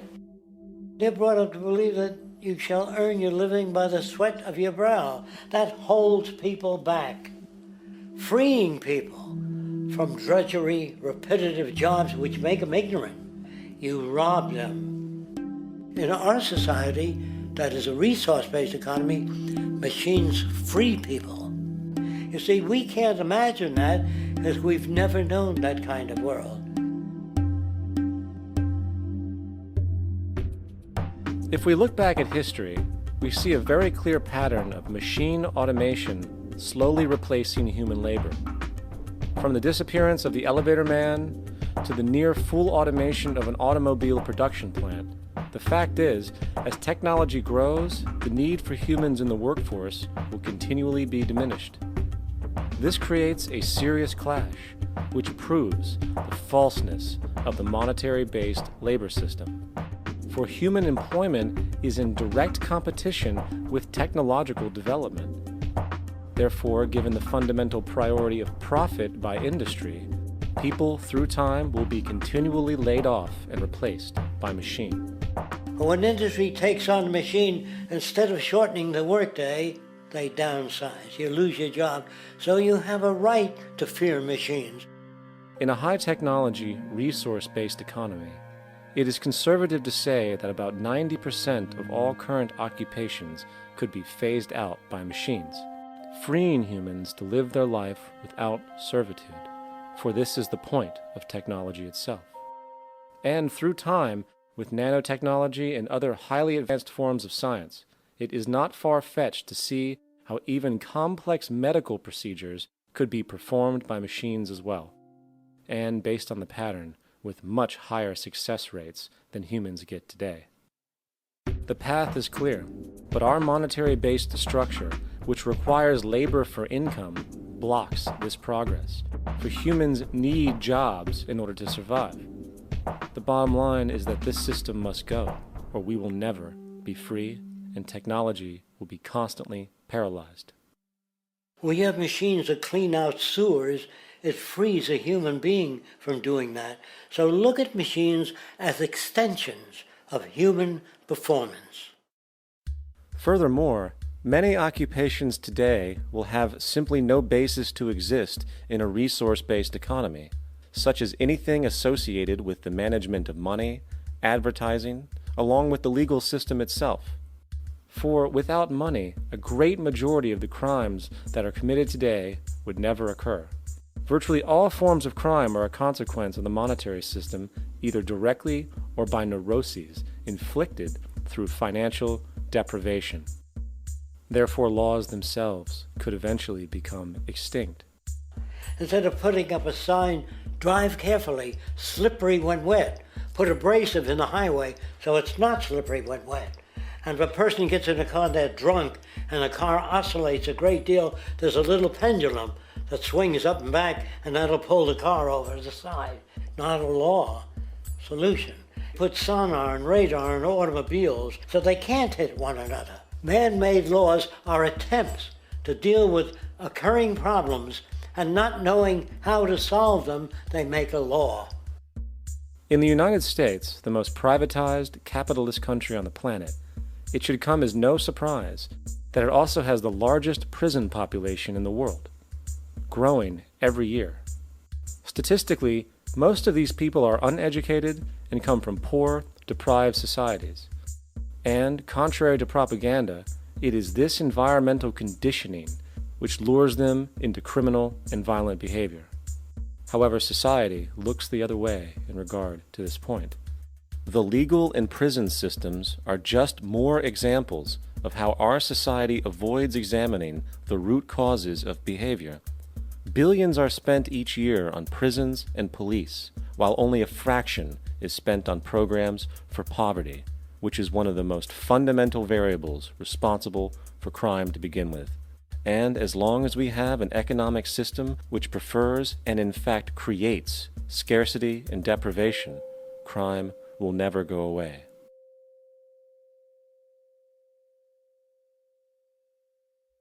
If people have access to the necessities of life without servitude, debt, barter, trade, they behave very differently. You want all these things available without a price tag. Now then, you gotta have a price tag. Well, what'll motivate people? Man gets everything he wants, he just lay around in the sun. This is the myth they perpetuate. People in our culture are trained to believe that the monetary system produces incentive. If they have access to things, why should they want to do anything? They will lose their incentive. That's what you're taught to support the monetary system. When you take money out of the scenario, there would be different incentives, very different incentives. When people have access to the necessities of life, their incentives change. What about the moon and the stars? New incentives arise.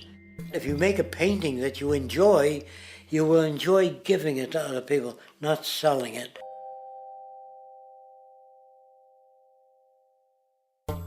I think most of the education that I've seen today is essentially producing a person for a job. It's very specialized. They're not generalists. People don't know a lot about a lot of different subjects.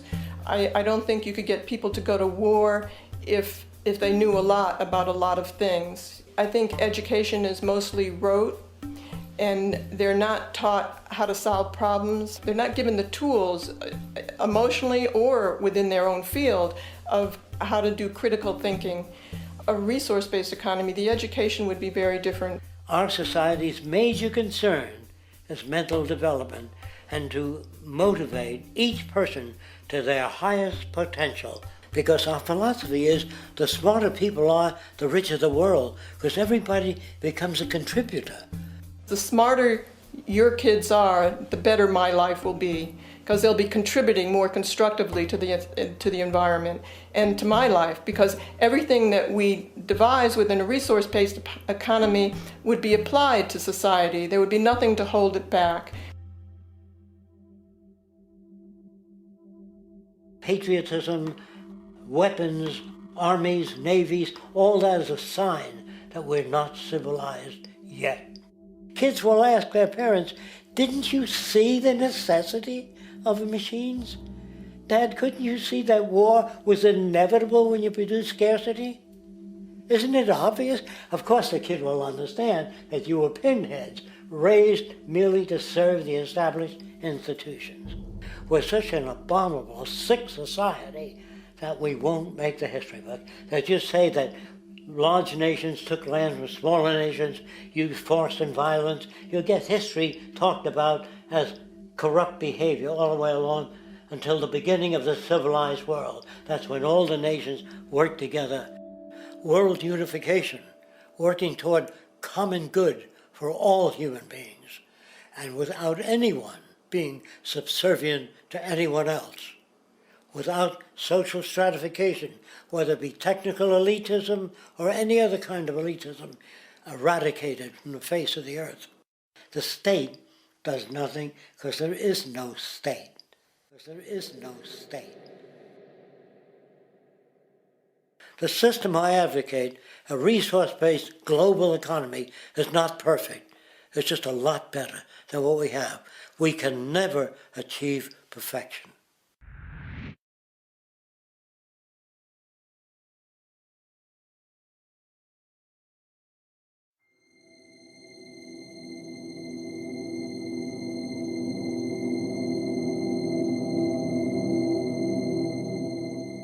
The social values of our society, which has manifested in perpetual warfare, corruption, oppressive laws, social stratification, irrelevant superstitions, environmental destruction, and a despotic, socially indifferent, profit-oriented ruling class, is fundamentally the result of a collective ignorance of two of the most basic insights humans can have about reality: the emergent and symbiotic aspects of natural law. The emergent nature of reality is that all systems, whether it is knowledge, society, technology, philosophy, or any other creation, will, when uninhibited, undergo fluid, perpetual change. What we consider commonplace today, such as modern communication and transportation, would have been unimaginable in ancient times. Likewise, the future will contain technologies, realizations, and social structures that we cannot even fathom in the present. We have gone from alchemy to chemistry, from a geocentric universe to a heliocentric, from believing that demons were the cause of illness to modern medicine. This development shows no sign of ending, and it is this awareness that aligns us and leads us on a continuous path to growth and progress. Static, empirical knowledge does not exist. Rather, it is the insight of the emergence of all systems we must recognize.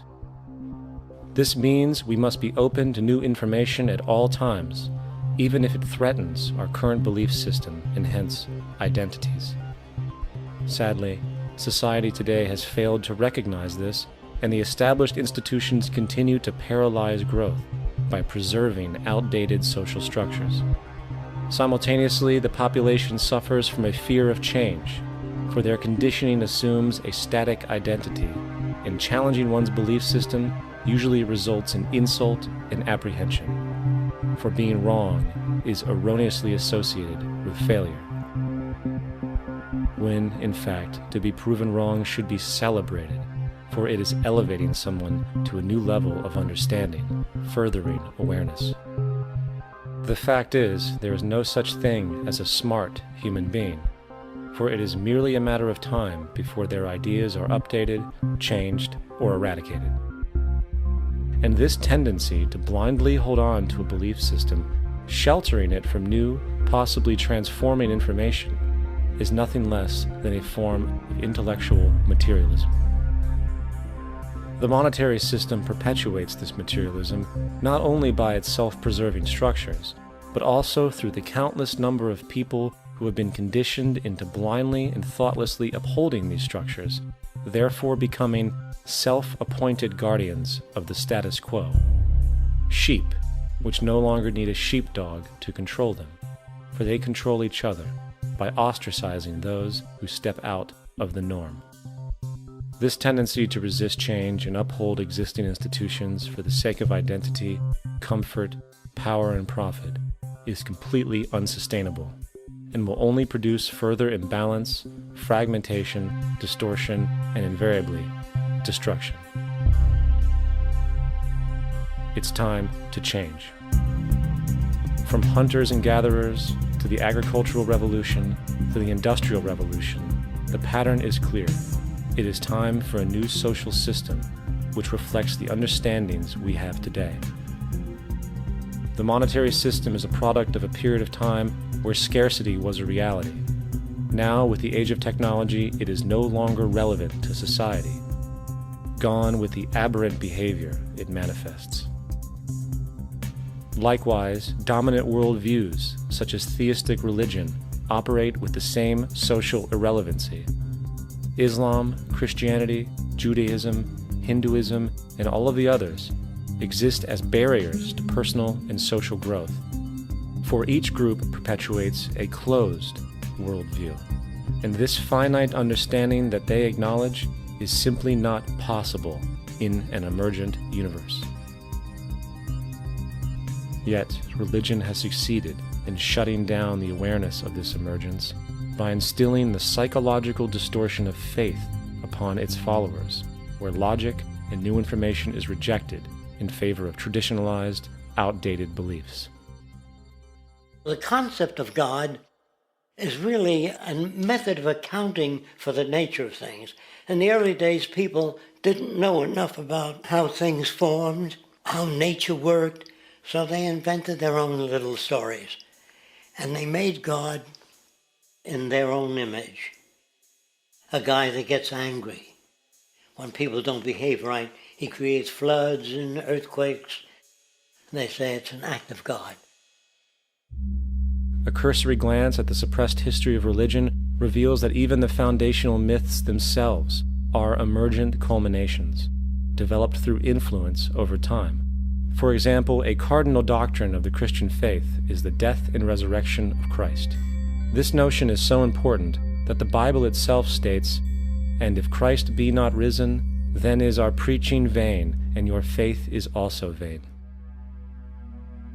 Yet it is very difficult to take this account literally, for not only is there no primary source denoting this supernatural event in secular history, awareness of the enormous number of pre-Christian saviors who also died and were resurrected immediately puts the story in mythological territory by association. Early church figures such as Tertullian went to great lengths to break these associations, even claiming that the devil caused the similarities to occur, stating in the 2nd century, "The devil, whose business is to pervert the truth, mimics the exact circumstance of the divine sacraments. He baptizes his believers and promises forgiveness of sins. He celebrates the oblation of bread and brings in the symbol of the resurrection. Let us therefore acknowledge the craftiness of the devil, who copied certain things of those that be divine." What is truly sad, however, is that when we cease the idea that the stories from Christianity, Judaism, Islam, and all the others are literal history, and accept them for what they really are, which are purely allegorical expressions derived from many faiths, we see that all religions share a common thread, and it is this unifying imperative that needs to be recognized and appreciated. Religious belief has caused more fragmentation and conflict than any other ideology. Christianity alone has 34,000 different subgroups. The Bible is subject to interpretation. When you read it, you say, I think Jesus meant this. I think Job meant that. Oh no, he meant this. So you have the Lutheran, the Seventh-day Adventist, the Catholic, and a church divided is no church at all. And a church divided is no church at all. And this point on division, which is a trademark of all theistic religions, brings us to our second failure of awareness, the false assumption of separation through the rejection of the symbiotic relationship of life. Apart from the understanding that all natural systems are emergent, where all notions of reality will be constantly developed, altered, and even eradicated, we must also understand that all systems are, in fact, invented fragments, merely for the sake of conversation. For there is no such thing as independence in nature. The whole of nature is a unified system of interdependent variables, each a cause and a reaction, existing only as a concentrated whole. You don't see the plug connected to the environment, so it looks like we're free, wandering around. Take the oxygen away, we all die immediately. Take plant life away, we die. And without the sun, all the plants die. So we are connected. We really must take into account the totality. This isn't just a human experience on this planet. This is a total experience. And we know we can't survive without plants and animals. We know we can't survive without the four elements, you know.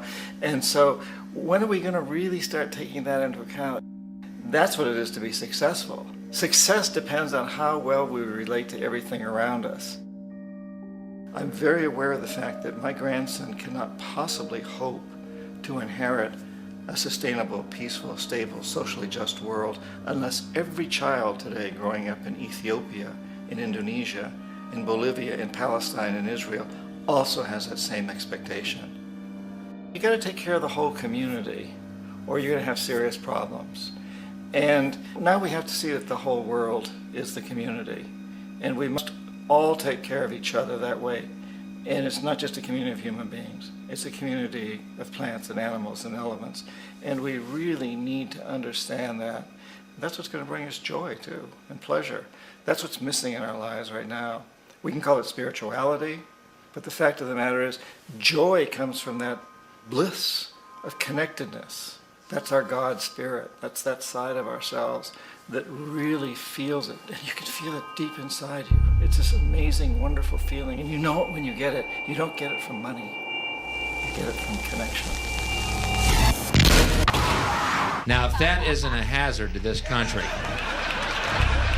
how are we going to keep building nuclear weapons? You know what I mean? What's going to happen to the arms industry when we realize we're all one? It's going to fuck up the economy. The economy that's fake anyway. The economy that's fake anyway. The economy that's fake anyway. The economy that's fake anyway. The economy that's fake anyway. Which would be a real bummer. You can see why the government's cracking down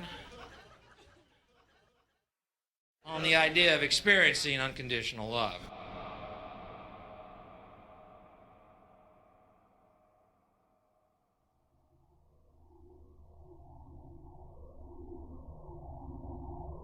Once we understand that the integrity of our personal existences are completely dependent on the integrity of everything else in our world, we have truly understood the meaning of unconditional love. For love is extensionality, and seeing everything as you and you as everything can have no conditionalities. For, in fact, we are all everything at once.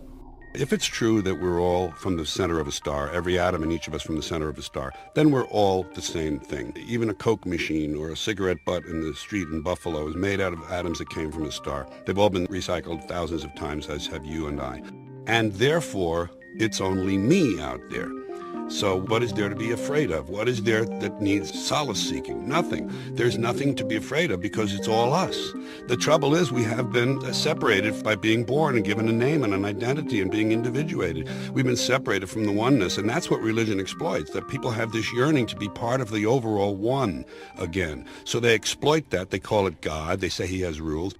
And I think it's cruel. I think you can do it absent religion.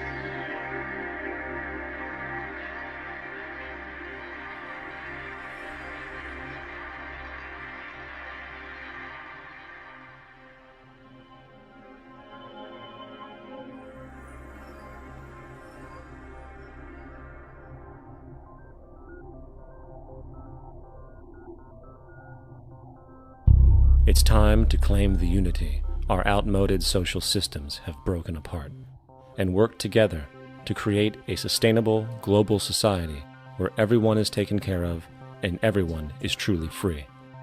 Your personal beliefs, whatever they may be, are meaningless when it comes to the necessities of life. Every human being is born naked, needing warmth, food, water, shelter. Everything else is auxiliary. Therefore, the most important issue at hand is the intelligent management of the Earth's resources. This can never be accomplished in a monetary system, for the pursuit of profit is the pursuit of self-interest, and therefore imbalance is inherent. Simultaneously, politicians are useless, for our true problems in life are technical, not political. Furthermore, ideologies that separate humanity, such as religion, need strong reflection in the community in regard to its value, purpose, and social relevancy.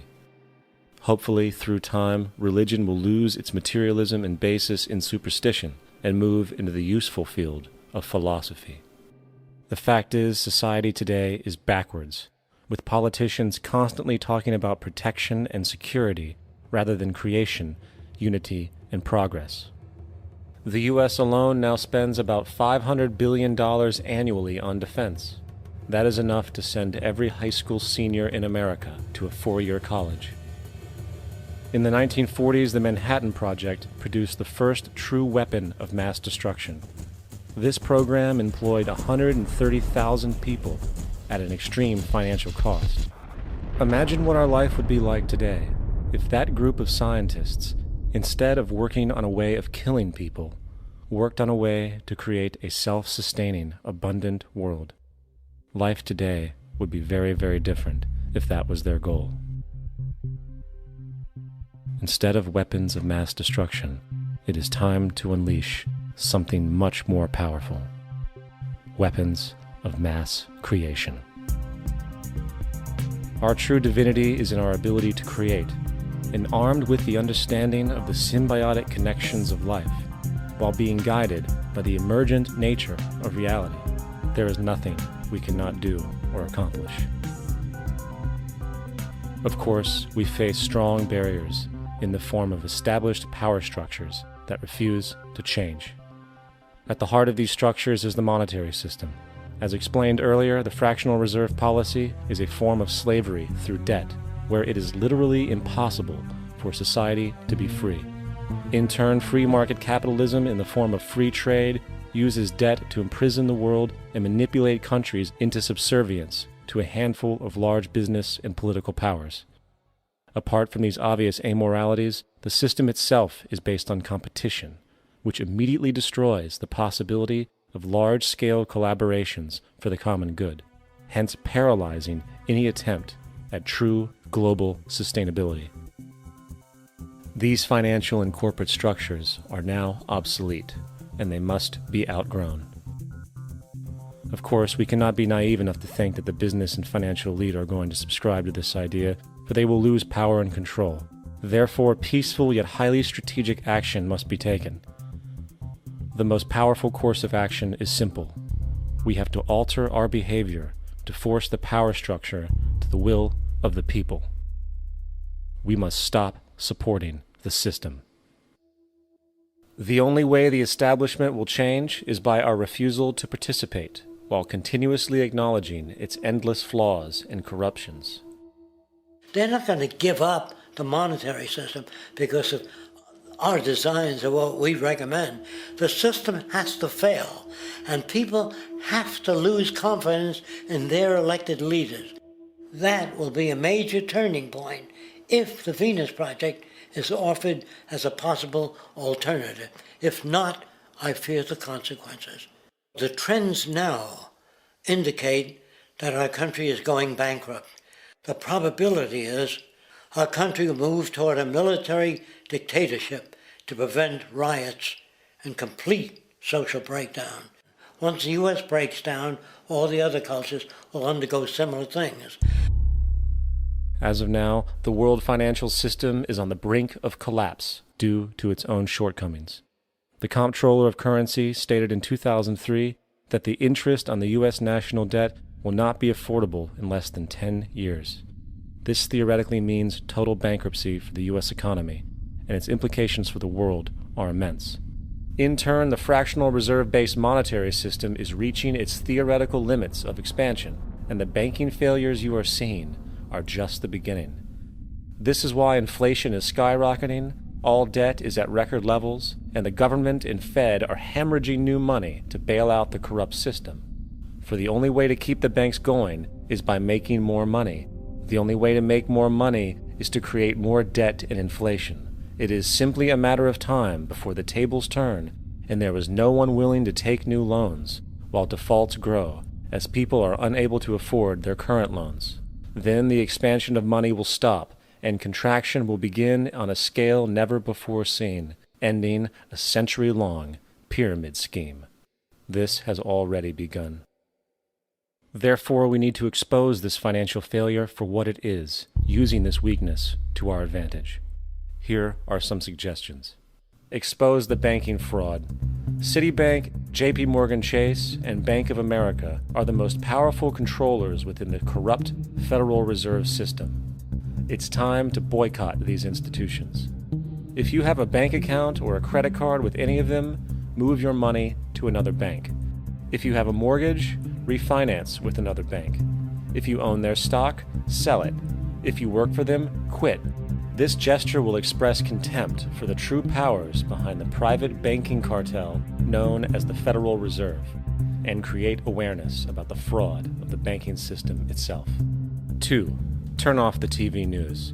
Visit the emerging independent news agencies on the internet for your information. CNN, NBC, ABC, Fox, and all the others present all news pre-filtered to maintain the status quo. With 4 corporations owning all major media outlets, objective information is impossible. This is the true beauty of the internet, and the establishment has been losing control because of this free flow of information. We must protect the internet at all times, as it is truly our savior right now. 3.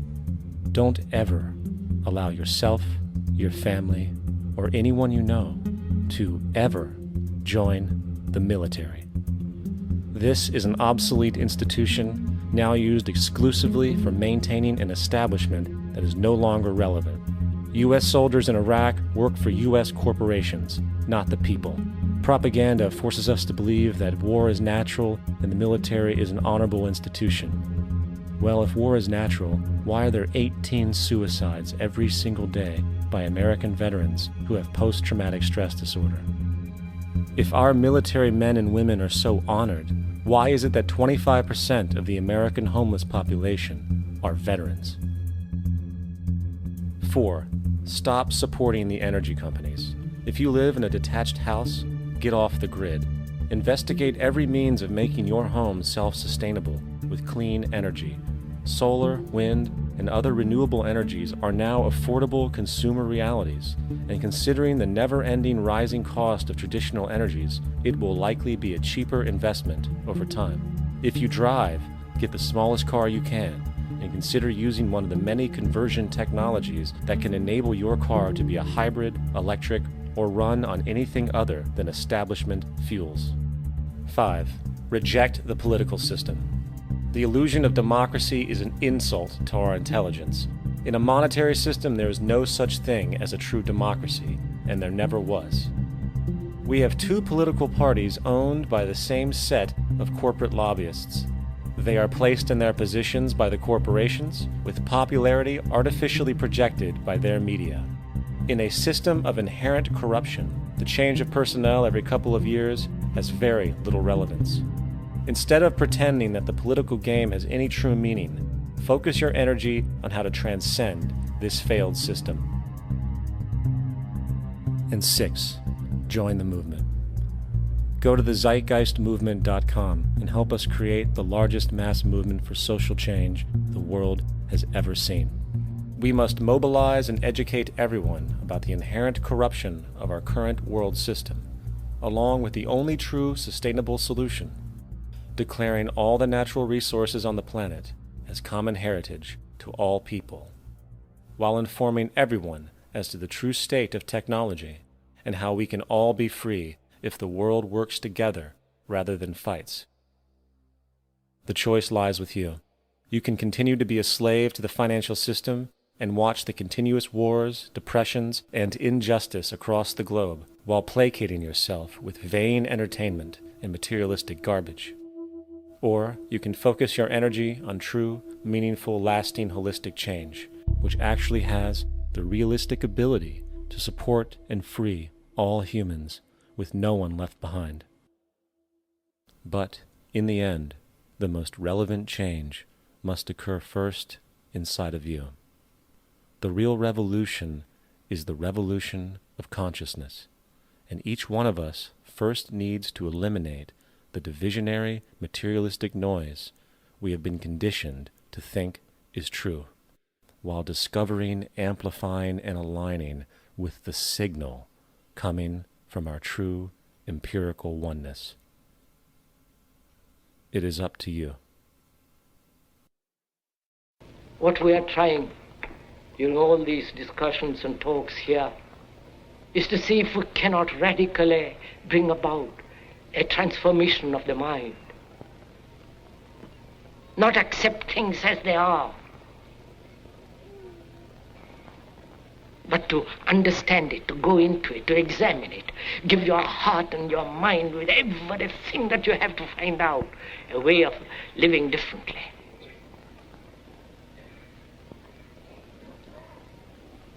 But that depends on you and not somebody else. Because in this there is no teacher, no pupil. There is no leader. There is no guru. There is no master, no savior. You yourself are the teacher and the pupil. You are the master, you are the guru, you are the leader. You are everything. And to understand is to transform what is.